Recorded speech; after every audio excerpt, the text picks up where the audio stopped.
ꯃꯌꯥꯝꯕꯨ ꯁꯦꯡꯆꯨꯔꯤ ꯅꯩꯅꯕꯒꯤ ꯊꯧꯔꯝ ꯑꯁꯤꯗ ꯇꯔꯥꯝꯅ ꯑꯣꯛꯆꯔꯤ ꯉꯁꯤ ꯅꯩꯅꯒꯗꯧꯔꯤꯕ ꯇꯣꯄꯤꯛ ꯑꯁꯤꯅ ꯁꯦꯡꯆꯨꯔꯤ ꯄꯥꯔꯠ 3 ꯑꯗꯨꯒ ꯗ ꯀꯣꯚꯔꯤꯡ ꯑꯣꯐ ꯗ ꯇꯦꯕꯔꯅꯦꯀꯜ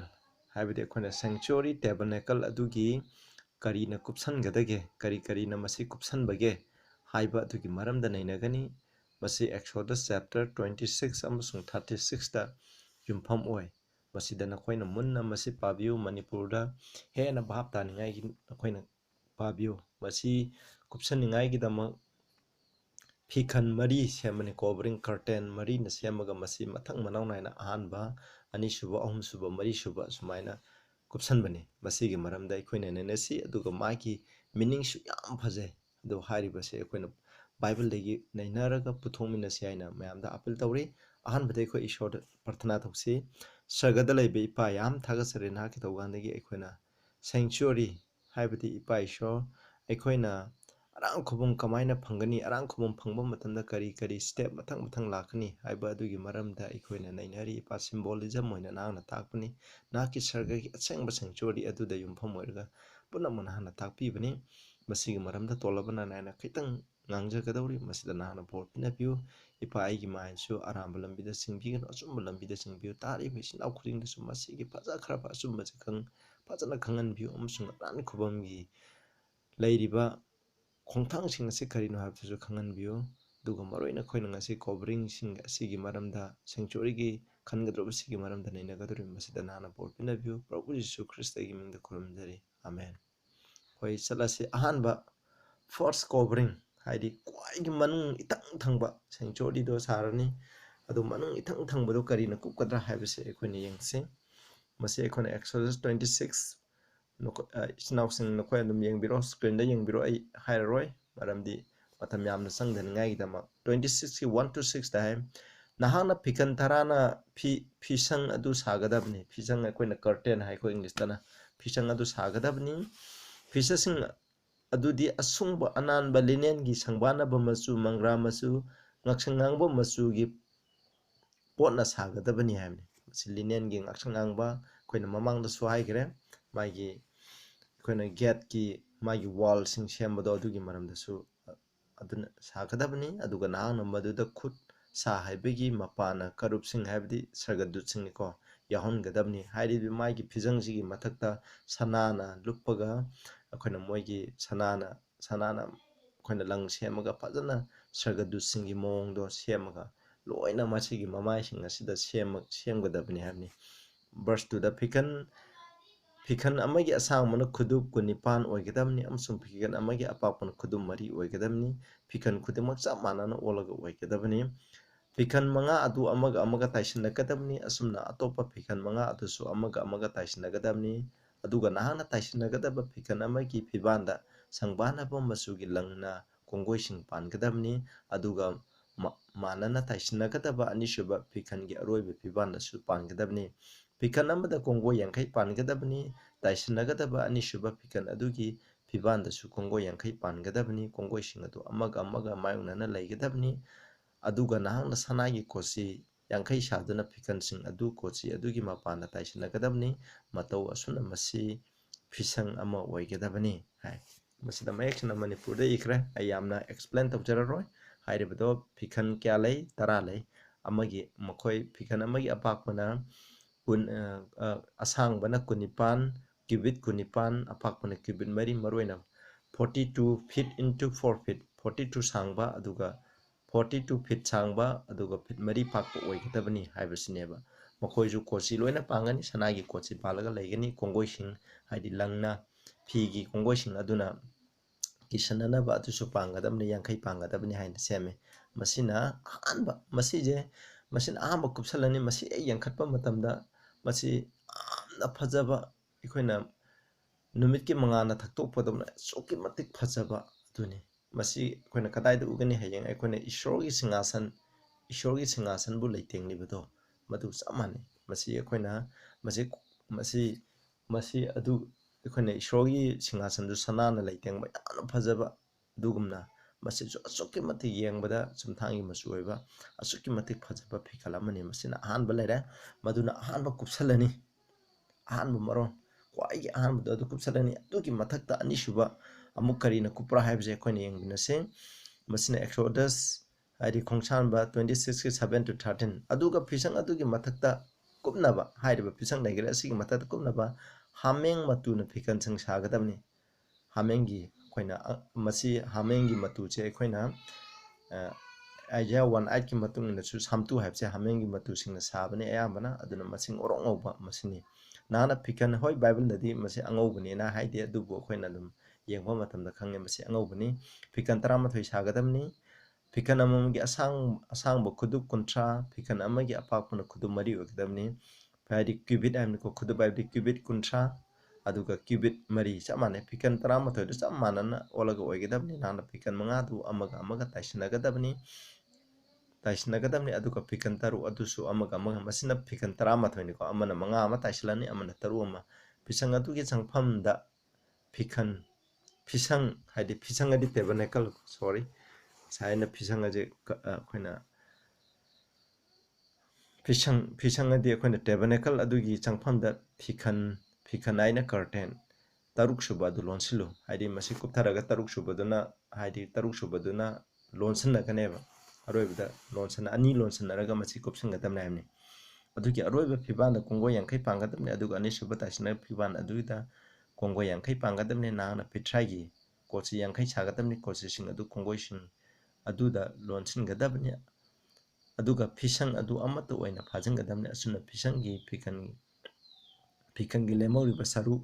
ꯐꯤꯀꯟꯒꯤ ꯂꯦꯝꯍꯧꯗꯨꯅ ꯂꯩꯔꯤꯕ ꯇꯪꯈꯥꯏ ꯑꯗꯨꯅ ꯐꯤꯁꯪ ꯑꯗꯨꯒꯤ ꯃꯅꯤꯡ ꯊꯪꯕ ꯁꯔꯨꯛꯇ ꯌꯥꯟꯊꯗꯨꯅ ꯂꯩꯒꯗꯕꯅꯤ ꯑꯗꯨꯒ ꯐꯤꯀꯟꯒꯤ ꯑꯁꯥꯡꯕꯒꯤ ꯂꯦꯝꯍꯧꯕ ꯈꯨꯗꯨꯞ ꯑꯃꯅ ꯅꯥꯀꯟ ꯑꯃꯗ ꯑꯗꯨꯒ ꯑꯇꯣꯞꯄ ꯂꯦꯝꯍꯧꯕ ꯈꯨꯗꯨꯞ ꯑꯃꯅ ꯅꯥꯀꯟꯗ ꯂꯩꯒꯗꯕꯅꯤ ꯃꯁꯤꯅ ꯐꯤꯁꯪ ꯑꯗꯨ ꯀꯨꯞꯁꯤꯜꯂꯕ ꯑꯗꯨꯒꯤ ꯅꯥꯀꯟꯗ ꯌꯥꯟꯊꯗꯨꯅ ꯂꯩꯒꯗꯕꯅꯤ ꯍꯥꯏꯔꯤꯕꯁꯦ ꯐꯤꯀꯟ 11ꯅꯤ ꯃꯁꯤꯅ ꯈꯔ ꯑꯩꯈꯣꯏꯅ ꯁꯥꯡꯕ ꯄꯥꯛꯄ ꯍꯦꯜꯂꯦ ꯍꯥꯟꯅꯗꯒꯤ ꯃꯁꯤꯀꯣ ꯃꯁꯤꯅ ꯍꯦꯜꯂꯦ ꯍꯥꯏꯗꯤ ꯀ꯭ꯌꯨꯕꯤꯠ 30 ꯍꯥꯏꯕꯗꯤ ꯐꯤꯠ 95 ꯑꯗꯨꯒ ꯀ꯭ꯌꯨꯕꯤꯠ 4 ꯍꯥꯏꯕꯅ ꯐꯤꯠ 3 ꯍꯥꯏꯕꯅꯤ ꯐꯤꯠ 3 ꯁꯦꯝꯒꯗꯕ ꯉꯁꯥꯏ ꯑꯩꯅ ꯃꯃꯥꯡꯗ ꯐꯤꯠ 4 ꯍꯥꯏꯕꯗꯣ ꯃꯗꯨ ꯂꯥꯜꯂꯦ ꯃꯁꯤ ꯐꯤꯠ 3 ꯍꯥꯏꯒꯗꯕꯅꯤ ꯐꯤꯠ 3 ꯑꯣꯏꯒꯗꯕ ꯃꯁꯤ ꯑꯁꯨꯃꯥꯏꯅ ꯁꯦꯝꯃꯦ ꯃꯁꯤꯗꯅ ꯑꯃꯨꯛ ꯃꯥꯒꯤ ꯀꯣꯡꯒꯣꯏꯁꯦ ꯄ꯭ꯔꯤꯊꯥꯏꯅ ꯁꯦꯝꯃꯦ ꯍꯥꯏꯕꯅꯤ ꯌꯥꯝ ꯐꯖꯕ ꯃꯁꯤꯅ ꯃꯊꯛꯇ ꯈꯟꯖꯤꯟꯒꯗꯕꯅꯤ ꯃꯁꯤ ꯂꯩꯔꯦ ꯑꯍꯨꯝꯁꯨꯕꯗ ꯑꯃꯨꯛ ꯌꯦꯡꯁꯤ ꯏꯆꯤꯟꯅꯥꯎꯁꯦ ꯈꯔ ꯁꯝꯅ ꯆꯠꯁꯦ ꯑꯍꯨꯝꯁꯨꯕ ꯅꯈꯣꯏ ꯃꯨꯟꯅ ꯄꯥꯕꯤꯌꯨꯀꯣ ꯑꯩꯈꯣꯏꯅ ꯑꯍꯨꯝꯁꯨꯕꯗ ꯑꯃꯨꯛ ꯌꯦꯡꯁꯦ ꯑꯍꯨꯝꯁꯨꯕꯒ ꯃꯔꯤꯁꯨꯕꯒꯅꯤ ꯃꯁꯤꯗ ꯄꯨꯟꯅ ꯏꯁꯤꯜꯂꯦ ꯑꯗꯨ ꯌꯦꯡꯁꯦ ꯑꯦꯛꯁꯣꯗꯁ 26ꯒꯤ 14 ꯀꯣ ꯃꯁꯤꯗ ꯏꯪꯂꯤꯁꯁꯨ ꯃꯅꯤꯄꯨꯔꯁꯨ ꯑꯩꯅ ꯏꯔꯕꯅꯦ ꯅꯍꯥꯛꯅ ꯑꯉꯥꯡꯕ ꯃꯆꯨꯅ ꯁꯪꯂꯕ ꯌꯥꯎ ꯂꯥꯕꯒꯤ ꯃꯎꯟꯅ ꯐꯤꯁꯪ ꯑꯗꯨ ꯀꯨꯞꯅꯕ ꯇꯁꯟ ꯃꯎꯟꯅ ꯃꯗꯨꯒꯤ ꯃꯊꯛꯇ ꯀꯨꯞꯅꯕ ꯁꯥꯒꯗꯕꯅꯤ ꯃꯁꯤꯅ ꯑꯩꯈꯣꯏꯅ ꯈꯪꯂꯝꯗꯦ ꯏꯪꯂꯤꯁꯇ ꯄꯥ thou shalt make a covering for the tent of ram skin dyed red ꯍꯥꯏꯗꯤ ꯌꯥꯎꯒꯤ ꯁ꯭ꯀꯤꯟ ꯍꯥꯏꯗꯤ ꯃꯥꯒꯤ ꯃꯎꯟꯗꯣ ꯉꯛꯁꯪ ꯉꯥꯡꯅ ꯁꯪꯂꯕ ꯃꯎꯟ ꯑꯗꯣ ꯃꯗꯨꯅ ꯀꯨꯞꯁꯟꯒꯅꯤ an covering above of badger skin ꯑꯗꯨꯒ ꯃꯁꯤꯒꯤ ꯃꯊꯛꯇ ꯑꯃꯨꯛ ꯕꯦꯖꯔꯒꯤ ꯁ꯭ꯀꯤꯟ ꯑꯃꯨꯛ ꯀꯨꯞꯀꯗꯕꯅꯤ ꯍꯥꯏꯅ ꯃꯁꯤꯗ ꯏꯔꯦꯕ ꯑꯗꯨꯅ ꯃꯁꯤꯗ ꯀꯨꯞꯂꯤꯕꯁꯦ ꯑꯍꯨꯝꯁꯨꯕꯁꯤꯅ ꯌꯥꯎꯒꯤ ꯃꯇꯨ ꯀꯪꯍꯜꯂꯕ ꯌꯥꯎꯒꯤ ꯃꯆꯨ ꯁꯪꯂꯒ ꯉꯛꯁꯪ ꯉꯥꯡꯕ ꯑꯁꯤꯅ ꯑꯃꯨꯛ ꯀꯨꯞꯀꯅꯦꯕ ꯃꯁꯤꯅ ꯀꯨꯞꯄꯅꯤ ꯑꯗꯨꯒ ꯃꯔꯤꯁꯨꯕꯗꯅ ꯑꯃꯨꯛ ꯕꯦꯖꯔ ꯁ꯭ꯀꯤꯟ ꯍꯥꯏ ꯕꯦꯖꯔꯁꯦ ꯑꯩꯈꯣꯏꯅ ꯔꯦꯗ ꯁꯤ ꯁꯃꯨꯗ꯭ꯔꯗ ꯂꯩꯕ ꯑꯩꯈꯣꯏꯅ ꯁꯥ ꯑꯃꯅꯤ ꯃꯥꯒꯤ ꯃꯎꯟꯁꯦꯀꯣ ꯃꯁꯤ ꯑꯩꯈꯣꯏꯅ ꯕ꯭ꯔꯥꯎꯟ ꯑꯃꯁꯨꯡ ꯃꯨꯁꯨꯛ ꯃꯨꯕ ꯑꯗꯨꯒꯨꯝꯕ ꯑꯣꯏꯅ ꯌꯥꯝꯅ ꯀꯟꯕ ꯃꯁꯤꯅ ꯑꯁꯨꯛꯀꯤ ꯃꯇꯤꯛ ꯀꯟꯕ ꯍꯥꯏ ꯃꯁꯤ ꯑꯉꯥꯡꯕ ꯃꯆꯨ ꯁꯪꯂꯕ ꯃꯁꯤꯅ ꯍꯥꯏ ꯃꯁꯤꯗ ꯍꯣꯏ ꯃꯥꯒꯤ ꯀꯂꯔ ꯍꯥꯏ ꯑꯁꯨꯃꯥꯏꯅ ꯐꯤꯁꯟ 4 ꯑꯁꯦ ꯃꯈꯣꯏꯅ ꯁꯦꯝꯃꯒ ꯑꯩꯈꯣꯏꯅ ꯉꯁꯥꯏꯒꯤ ꯐꯤꯁꯪ ꯍꯥꯏꯕꯗꯤ ꯇꯦꯕꯔꯅꯦꯀꯜ ꯁꯦꯡꯆꯨꯔꯤꯁꯦ ꯃꯁꯤ ꯀꯨꯞꯁꯜꯂꯦꯕ ꯃꯁꯤ ꯑꯀꯣꯟꯕꯒꯤꯁꯦ ꯌꯥꯝ ꯀꯜꯂꯦ ꯃꯔꯝꯗꯤ ꯃꯁꯤꯅ ꯅꯣꯡ ꯇꯥꯔꯁꯨ ꯃꯁꯤꯅ ꯉꯥꯛꯊꯣꯛꯑꯅꯤ ꯅꯨꯡꯁꯥꯗꯒꯤꯁꯨ ꯉꯥꯛꯊꯣꯛꯑꯅꯤ ꯌꯦꯡꯅꯕꯁꯤꯡꯗꯒꯤꯁꯨ ꯃꯁꯤꯅ ꯉꯥꯛꯊꯣꯛꯑꯅꯦꯕ ꯑꯩꯈꯣꯏ ꯌꯦꯡꯉꯁꯤ ꯃꯁꯤꯒꯤ ꯁꯤꯝꯕꯣꯂꯤꯖꯝ ꯑꯁꯦ ꯃꯁꯤꯒꯤ ꯀꯣꯚꯔꯤꯡ 4 ꯀꯨꯞꯁꯜꯂꯤꯕ 4 ꯑꯁꯤꯒꯤ ꯑꯥꯔꯊ ꯀꯔꯤꯅꯣ ꯍꯥꯏꯕꯗꯣ ꯑꯩꯅ ꯕꯥꯏꯕꯜꯗꯒꯤ ꯑꯩꯈꯣꯏꯅ ꯁꯝꯂꯞꯅ ꯑꯃꯨꯛ ꯑꯩꯈꯣꯏ ꯌꯦꯡꯃꯤꯟꯅꯁꯤ ꯃꯁꯤ ꯁꯤꯝꯕꯣꯜ ꯂꯩ ꯏꯁꯣꯔꯅ ꯀꯔꯤꯒꯤꯗꯃꯛ ꯍꯥꯏꯔꯤꯕꯁꯦ ꯃꯅꯨꯡꯗꯅ ꯑꯩꯈꯣꯏꯅ ꯂꯤꯅꯟꯒꯤ ꯐꯤꯅ ꯀꯨꯞꯀꯅꯤ ꯑꯗꯨꯒꯤ ꯃꯊꯛꯇꯅ ꯌꯥꯎ ꯃꯇꯨꯒꯤꯅ ꯐꯤ ꯁꯥꯔꯒ ꯀꯨꯞꯀꯅꯤ ꯑꯗꯨꯒꯤ ꯃꯊꯛꯇꯅ ꯑꯩꯈꯣꯏꯅ ꯌꯥꯎꯒꯤ ꯃꯇꯨ ꯉꯛꯁꯪ ꯉꯥꯡꯂꯕ ꯌꯥꯎꯒꯤ ꯃꯆꯨꯅ ꯀꯨꯞꯀꯅꯤ ꯑꯀꯣꯟꯕꯗꯅ ꯑꯩꯈꯣꯏꯅ ꯕꯦꯖꯔ ꯍꯥꯏꯕ ꯁꯥꯁꯦ ꯑꯩꯈꯣꯏ ꯃꯁꯛ ꯈꯪꯗꯦ ꯃꯁꯤꯒꯤ ꯑꯁꯨꯛꯀꯤ ꯃꯇꯤꯛ ꯑꯊꯥꯕ ꯑꯀꯟꯕ ꯃꯨꯁꯨꯛ ꯃꯨꯕ ꯕ꯭ꯔꯥꯎꯟ ꯑꯃꯁꯨꯡ ꯃꯨꯔꯩꯅꯕ ꯑꯁꯤꯒꯨꯝꯕ ꯃꯆꯨꯅ ꯀꯨꯞꯀꯅꯤ ꯍꯥꯏꯔꯤꯕꯁꯤꯒꯤ ꯑꯥꯔꯊ ꯀꯔꯤꯅꯣ ꯍꯥꯏꯕꯁꯦ ꯑꯩꯈꯣꯏꯅ ꯌꯦꯡꯁꯦꯕ ꯃꯁꯤ ꯑꯩꯈꯣꯏꯅ ꯍꯧꯖꯤꯛ ꯆꯞ ꯆꯥꯅ ꯈꯪꯕ ꯉꯝꯗꯕ ꯌꯥꯏ hayeng sarga yorogadi akhona phajana ishordagi khangba ngamgani adubu khara yengminasi ko masi anba makwai mathaktagi akhoi changchanse kwai gi mathaktagi the covering of bear skin je masi akhona samudragi selgumba ni masi samudra phangba maroina red sea samudra phangba sa makhal amagi magi maunne masi brown oi dark brown and black ko mane adu maije yamna tap oiba adi yamna kanba aduga yamna sathiba amasung yamna kanbu oiba masi maroina akhona leather gi phi khungup kari kra sinabada masi yamna sine masina nonglai nungsin nungsa punama amusung jengnabadagi masina kanthueba aduna haidibase masini aduna akhoi christian gi experience ta mu yengse akhoi je karina akhoi je nonglai nungsit yengnaba khudingdagi akhoi bu kanana kanthopi geba Christ Prabhu Jesu Christ na akhoi gi protector ne Psalm 91 gi 3 to 9 akhoi na phajana pabiro mangna hai akhoi bu usek phabasing hadi faller snare of the faller hadi sa tanba missing makhoi gi langdagi akhoi bu kan sa tanba habdi kanano maside saitane akhoi gi the faller uchek bu phana bu chek lang thai bu kanano saitane madudagi akhoi bu kan bigani adu amna tamthiba laina laisat thagi akhoi bu kan phigani mahaki masana amasung mahaki matusing amasung mahaki masa marumda akhoi thajagani habdi masina akhoi bu kan bigani akhoi numdangda natraga nungdinda lakpa ten haidi yengnabana akhoi kapukpa phattabagi lang lairiba khudingma adudagi akhoi bu kan thopigani aduga amambada chaliba laina laisatagi jo akhoi bu kan bigani nungdingi matamta laliba amang ata khudingdagi su masina kan bigani hamni ishorgi marum makhada lairibane masai samjalamni ko maramdi nakhoina ishorda thajare akhoi gi changjapam madu ishorda oire habni aduna masi kristana akhoi bu nonglai nungsi khudingmatagi akhoi bu kan thopi yengnabadagi saitanna namthak tawdaba adudagi akhona kan thopieba masina haibadi karigino akhoi bu paptagi kan thonami yengnabadagi saitana akhoi bu phagi basidagi akhoi bu kan thoningai gi dama kari tawi haiba matanda Prabhu Jisuna akhoi tayangpan akhoi miebigi magi lamchat ase akhoi humanity akhoi miebigi hakchang sadong ase akhoi na papki thilaiba sadong ase man laukeba aduga masi adubu khanai magi humanity magi nolukpa adubu akhoi masi khangneba Prabhu Jisuna suki mating nolai asuna Philippians 2 gi 6 to 8 na akhoi paradi mahakse shormak oijaragasu mangonda ma mingchat kari shlaude mangonda minai amagi saktam lauki migumna mahak sambiki adu mi amo oina mahakna mahak masama pun nolki cross sip pawmana haibe ileba aduna kristagi akhoi miebigi oiba sadong laukiba aduga mahaki nolukpa madubu akhoi khangnai karigida mamana masilawribno akhoi bu Saitan gidagi phattabadagi akhoi bu kan thongai gidama akhoi da lakpa akhoi Kristana magi akhoi punsida lakpa khudong thibu kudingche masidagi akhoi kan thongai gidama mangoda chena maki maru makaida akhoi na hingngai gidama taneba masi ko aduga hairiba masigi akhoi na bejar kiskina se yengbuda suki mati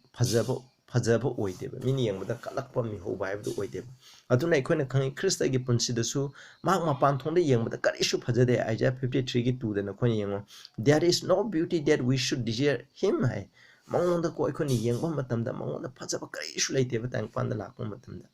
masini ko masi karigi damakta no nang egi damakta neba mahana nolukpa mi amo oiki maki mapan thongda ko phajaba leite mina mangonda ko yengba matamda phajaba kauba matamda masi karino akhoi phajaba kauba taradi shogi lamchat phajaba adubu kaugadamneba mapan thongda phajade adubu Kristadi magi lamchat magi thamoida pa phajeba masibuni akhoi na ahanbagi covering asina symbolism tawse kyada phajakraba isnausa arang kubamda masi yamna maru oi habse mathangda mu yengse masigi mathaktagi hek changjan giba matamda yaw machagi mai maunna angangba yaw machagi maunna kupsalle hai masina mu yengse akoina angaksangang ba yaw machu sanglaba ngaksang ba yaw asna karibu khane akoina ngaksang ba machu akoina e gi machu asna karibu khane kristana akoi gi dama akoi arang kubang gi dama sacrifice tawkiba mana kathokiba mana bali oikibdo madubo akoina khangneiba aduna angang ba haibase akoina sacrifice amso awanang khubam adugi khudam amaneba ꯑꯗꯣ ꯍꯥꯏꯔꯤꯕꯁꯤꯅ ꯃꯁꯤꯅ ꯇꯥꯛꯄꯗꯤ ꯄ꯭ꯔꯚꯨ ꯖꯤꯁꯨ ꯈ꯭ꯔꯤꯁꯇꯅ ꯀ꯭ꯔꯣꯁꯇ ꯐꯥꯎꯕ ꯁꯤꯕ ꯐꯥꯎꯕ ꯑꯩꯈꯣꯏꯒꯤꯗꯃꯛ ꯍꯥꯏꯕ ꯏꯟꯈꯤ ꯍꯥꯏꯕꯁꯤꯅꯦꯕ ꯑꯗꯨꯅ ꯑꯩꯈꯣꯏꯒꯤ ꯄꯥꯞ ꯀꯣꯛꯄꯤꯕꯁꯨ ꯄ꯭ꯔꯚꯨ ꯖꯤꯁꯨ ꯈ꯭ꯔꯤꯁꯇꯒꯤ ꯏꯅꯅꯦꯕ ꯃꯁꯤꯀꯣ ꯄ꯭ꯔꯚꯨ ꯖꯤꯁꯨ ꯈ꯭ꯔꯤꯁꯇꯒꯤ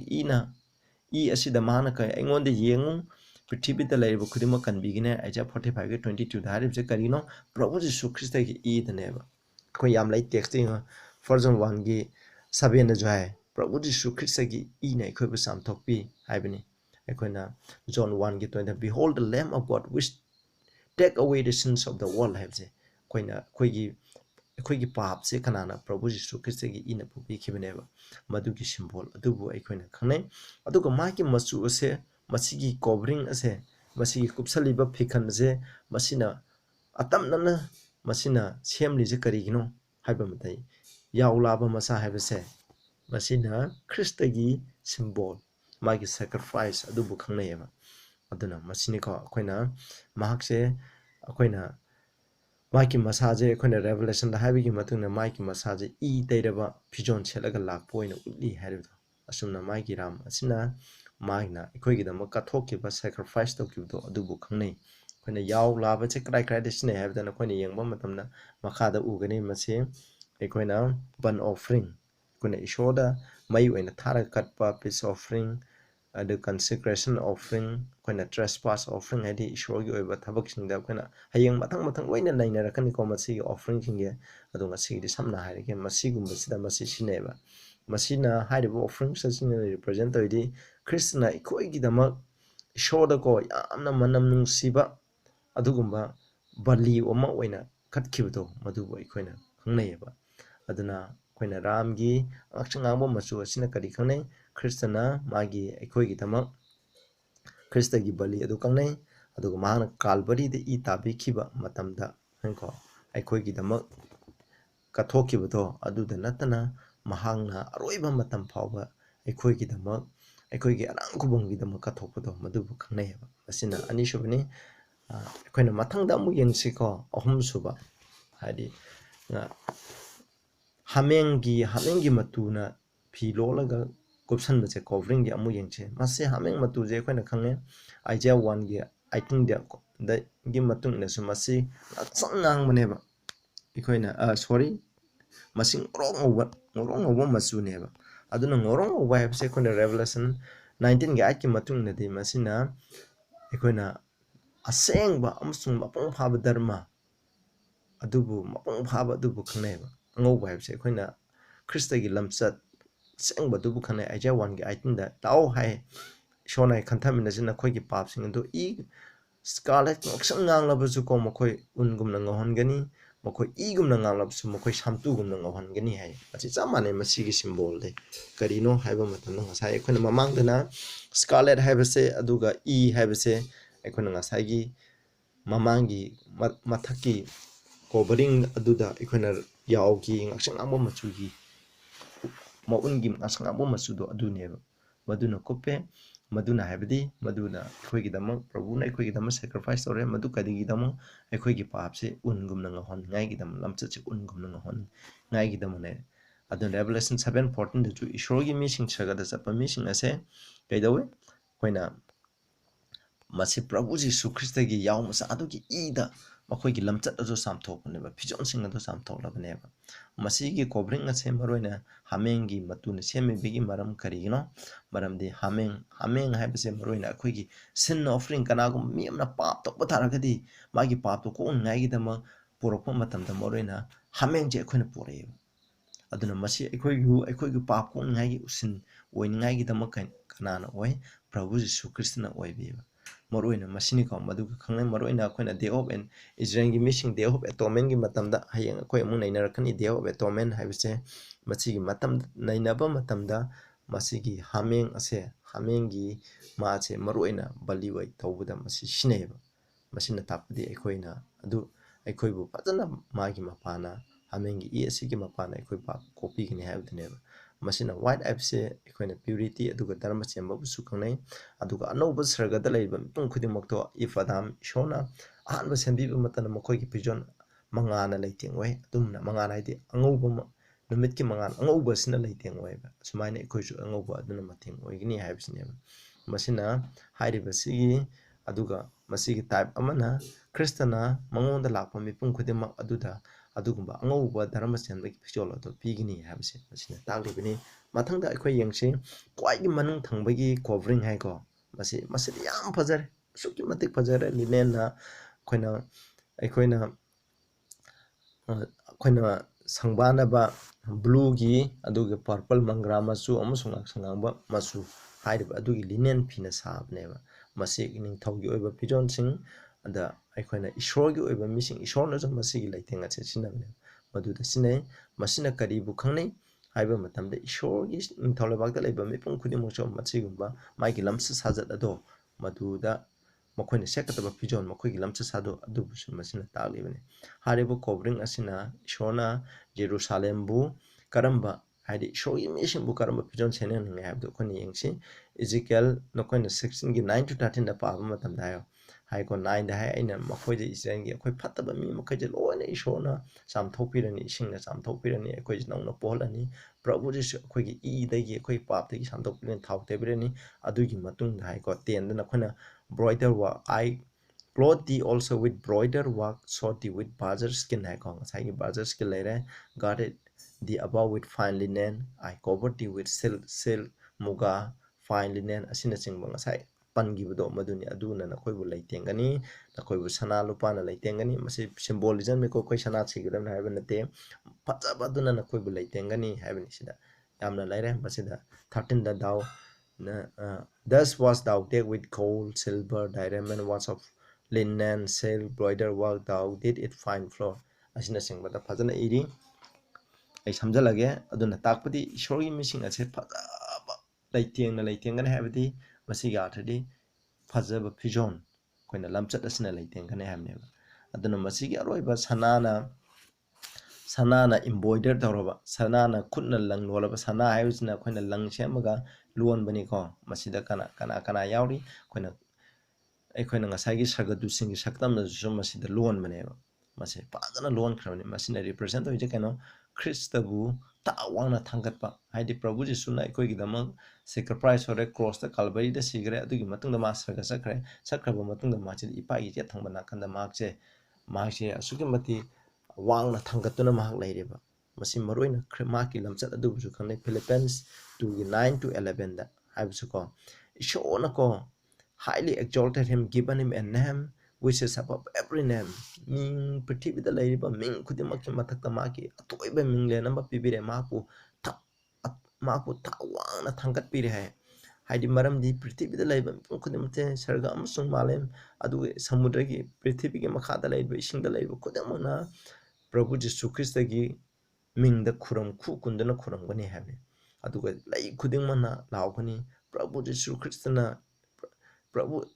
प्रभु जीशु ख्रिस्टना मपु इबुंगोनी हाइनाको सुमाइना लाउगनी हाबने मसिगी थागतपदो मदुबु खंगनाय मसि क्वाइगी मनुंग थंगबजे मसिने सुमाइ तौदना मसि कवरिंग मरी असि लोइरे खोइना समलमना अमु यंगसे अदुक लोइसलासिको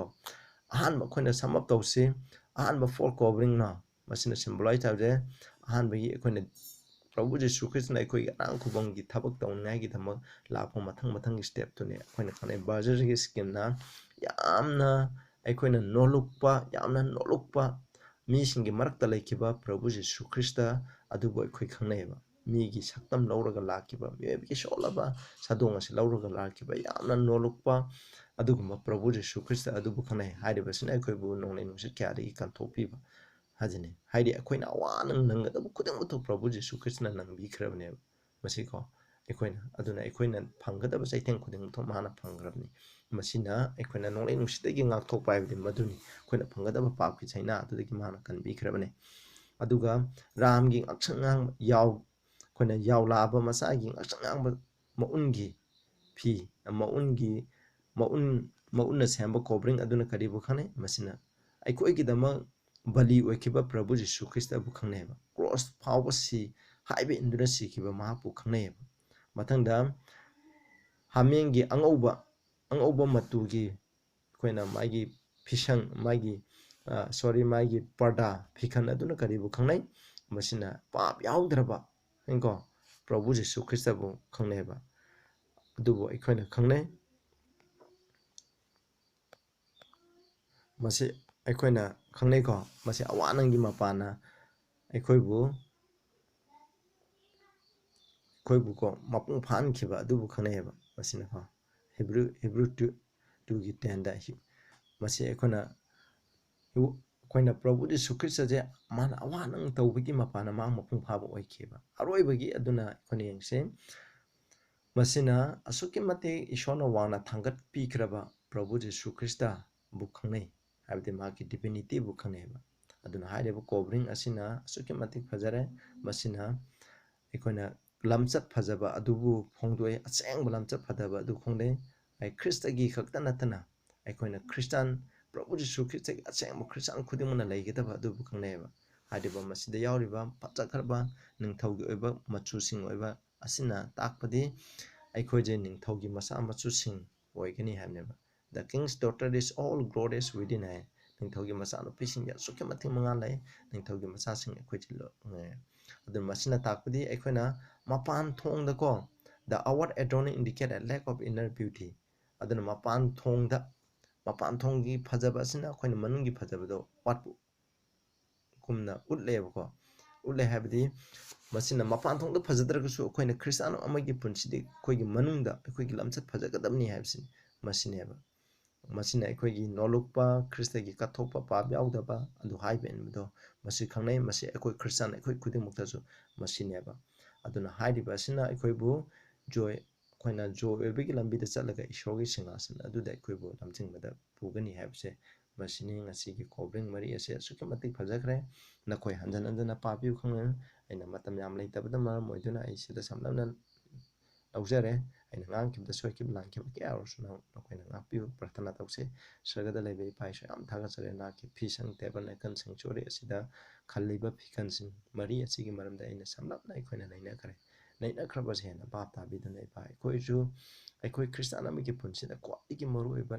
करी करीना अखोइदा लैतेंगनी हाबसे अखोइना मसि काहनबिगनु फजबा लमचत साजत अदुगा कथोकपा नोलुकपा असिगुमा मयाम असे लैगितबनी हाबसे अखोइना प्रभुना सुके मतिंग नोलुकपगुमना